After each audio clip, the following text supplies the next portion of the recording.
আসসালামু আলাইকুম বন্ধুরা, দেখুন আজকে হঠাৎ কাজ করার সময় নদীর পাড় দিয়ে কুমিরের বাচ্চা হেঁটে যাচ্ছে। কতটা ভয়ঙ্কর, কতটা রিস্ক নিয়ে কাজ করতে হয় এখানে আমাদের।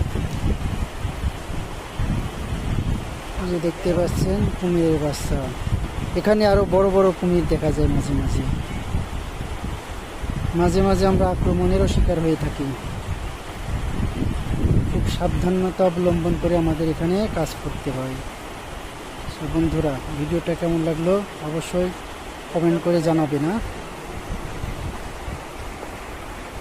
এখনও আছে, হয়তো খাবারের সন্ধানে এসেছে এখানে, খাবার খেয়ে আবার সে চলে যাবে গভীর পানিতে।